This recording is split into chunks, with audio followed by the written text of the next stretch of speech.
The pyramid cubit is so astounding because it is based on the axis of the Earth.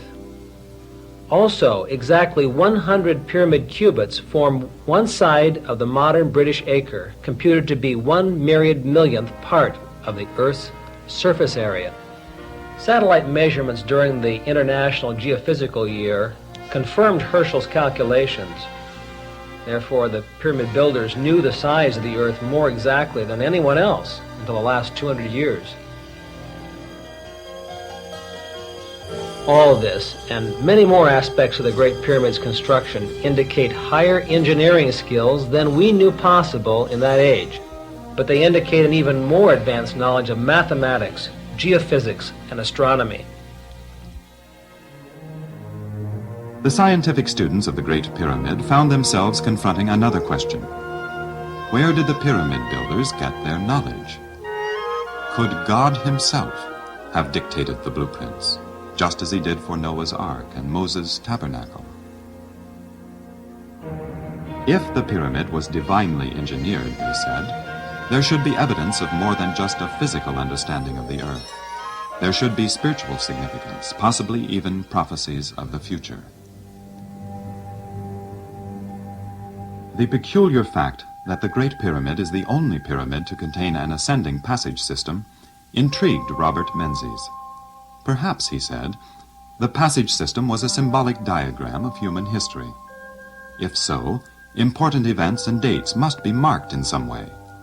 Since he believed Jesus Christ had brought a new age of hope to the human race, he called the Grand Gallery the Christian Age, and placed the time of Jesus of Nazareth at its lower end.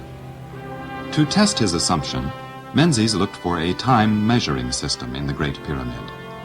He tried measuring 1 pyramid inch to the year, and it worked. With that method, the passage system clearly marked the important Bible dates, such as the birth and death of Christ, the 10 Commandments, the flood. John Herschel had already calculated the date of the pyramid's construction from astronomical evidence. Imagine Menzies' surprise when 2 unique lines in the descending passage were found clearly marking that exact date, 2140 BC. The strongest supporting evidence was that whether he measured forward from 33 AD or backward to the descending passage, both passage systems ended at the same date, 1914, a major turning point in modern history.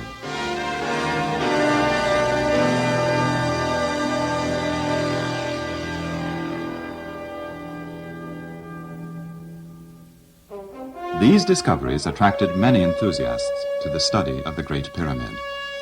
Some went to extremes. After reading of the irrational theories and outlandish claims of some pyramidologists, it is understandable that the academic community would lampoon the whole subject. But the basic evidence is still there, and it must be explained. Again, Mr. Chaloux. Many people are impressed with the Great Pyramid because of its gargantuan size, that it's a mountain of masonry.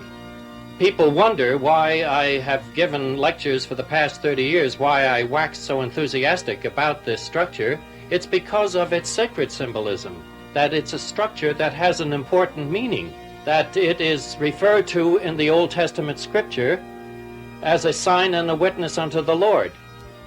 When I read such passages, namely as this one, that in that day shall there be an altar to the Lord in the midst of the land of Egypt, and a pillar at the border thereof to the Lord, and it shall be for a sign and for a witness unto the Lord of hosts in the land of Egypt, I see this as somewhat of a challenge, that here the Lord is telling us something somewhat mysterious, and yet of note, of value, that this altar is to be situated in the land of Egypt, in its midst as well as at its border, and that it would be a witness related to the God of the universe, and that it would be for a sign, that is, it would have some story to tell.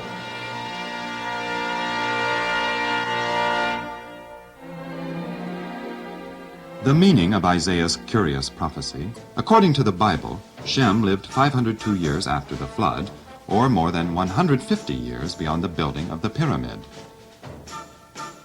Herodotus recorded a popular belief that Cheops was assisted by an aged shepherd named Philetus. One tribe of Shem's descendants were called Philistines, a group of nomadic shepherds who migrated from the Nile Delta to Gaza. Another curious fact sheds light on the pyramid's builder. Cheops reigned 50 years, followed by his brother Khephren, who reigned 56 more years. This would be highly unlikely in a family of normal lifespan. But the reign of long-lived Shem, followed by the reign of his brother Ham, would harmonize with Egyptian and Bible records. This would also agree with modern scholars, such as Lepsius, who considered the Great Pyramid to be non-Egyptian in its origin.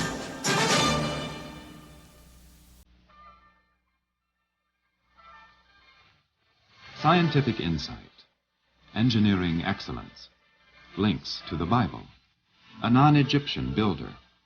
All these facts led to another theory, that sometime in the 3rd millennium BC, after God told Noah how to build the ark, and before he told Moses how to build the tabernacle, he told Shem, or a contemporary, how to build the Great Pyramid.